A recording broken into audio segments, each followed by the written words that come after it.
What about special occasions? Easter, Christmas, Thanksgiving, Valentine's even. Those times where we tend to get together to have festivities. Moving forward with the Decker team. Moving forward together with the Decker team. We've created for you access to over 403 Inside Track episodes where we share insider tips, thoughts, ideas, how to make your house a home, how to grow wealth, how to simply have an amazing life, both at home and in business. And you can find those on the YouTube channel. And today I'm going to continue as Yetta Decker, and you're going to continue as Candace Decker St. Louis. Well, and we did decide before we got on the air, this was going to be a bit of a blooper reel. So I am finding my mouth is full of bloopers today. Yes. And that's kind of cool because with hospitality, which was in segment 1, we talked about hospitality versus entertaining. And in hospitality, you're very much taking somebody as they are. Yes. And when it comes to the big holidays, I find either people are incredibly joyous and excited and bubbly and can't wait to get started, and they get started early with inviting and getting ready and all of that, or it's a time that's incredibly devastating.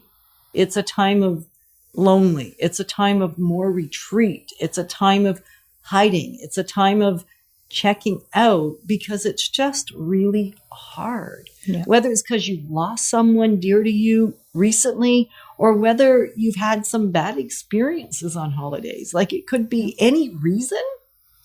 And yet the reason causes almost a devastation of the person. Mm-hmm.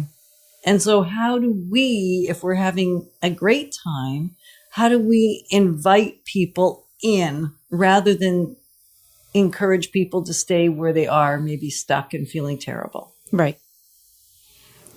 Yeah. So there's a few suggestions. I used to work at a retirement home. And so going into those places, it can be really lonely.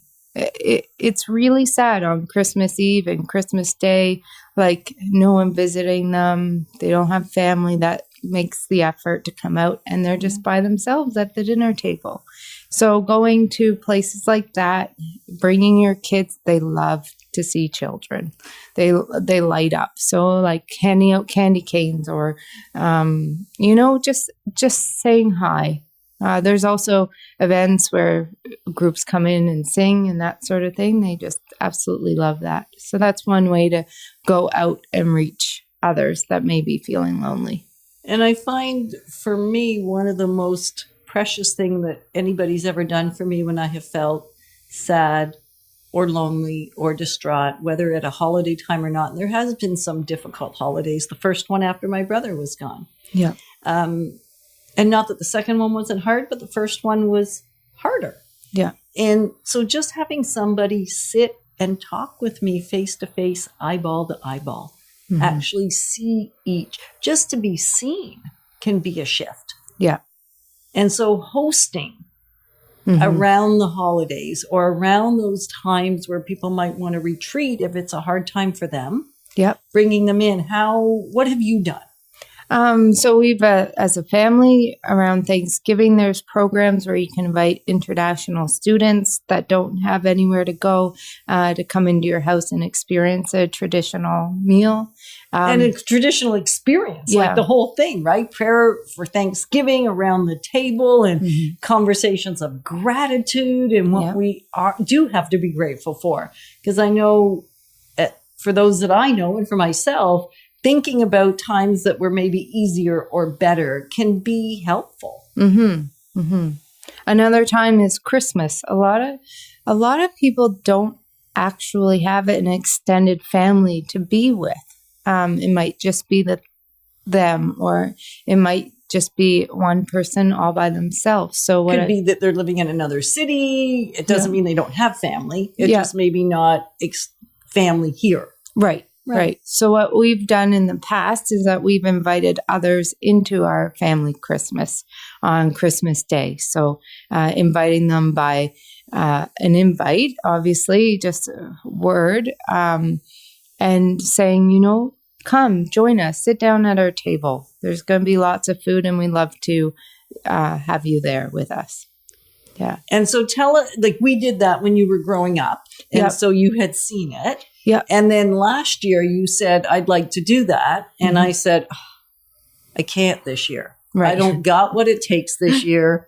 I'm checked out. I just want a quiet, simple, because sometimes it's nice to have a quiet, simple Christmas. Yep. And not necessarily do we need a lot of, right? So it's to distinguish, I think, too, between those that are looking for quiet this year and those that are relegated to quiet because they don't feel like they have another choice. Right.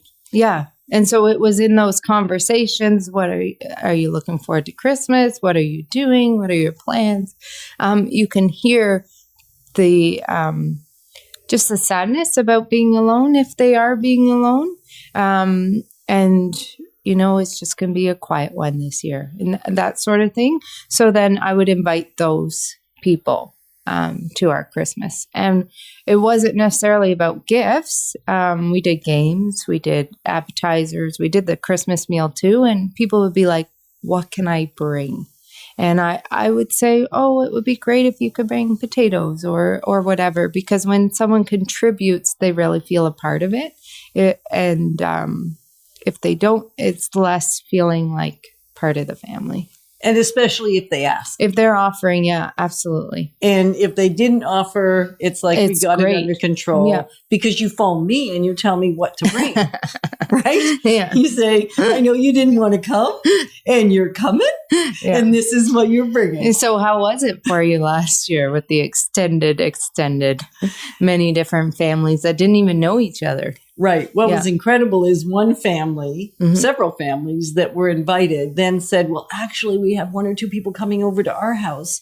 Yep. Can they come too? Yes. And so we had family and friends of those people. Yeah. people. Yeah. And it actually worked out really nice. It did. So thank you. You're Candace. welcome. She's trying to get me right here, right now to tell you that she was right and Mama was wrong. No, it's okay. And you liked it, didn't you? Yeah. So what would you say is that thing to remember when you're doing the inviting? It's just hearing their heart and being okay with either no thank you or yes please or whatever. That's really sweet. I remember my kids got into it too, so they went to school and started seeing who seemed like they didn't have any family to celebrate with. So they would go invite their classmates and their classmates' parents or whatever. And so one of the moms came up to me and said, I hear we've been invited for Christmas. Thank you, but we do have family to celebrate with. My son didn't really tell the whole truth that we're alone this Christmas. And but I feel honored you invited us. Right. And so I think the big thing you just said that I absolutely love is I used to be overzealous because I know this is going to be great. Like the years that I was excited about it. I know it wasn't last year, but you got me there. I would be overzealous. And in my overzealousness, I almost made somebody feel bad if they then wanted to say no. Right. And so just hearing you now, Candace, say it's the heart. My heart, listening to their heart, and then inviting them and being okay with a yes, no, or even a maybe in this case. Right. Yep. Right. So who will you invite this year to join you for Christmas dinner? Or will you accept an invitation when somebody invites you? So love that we get to be passionate about just making our houses and our homes and our families incredible, and we get to thrive together. Thanks. Moving forward with the Decker team. Moving forward together with the Decker team.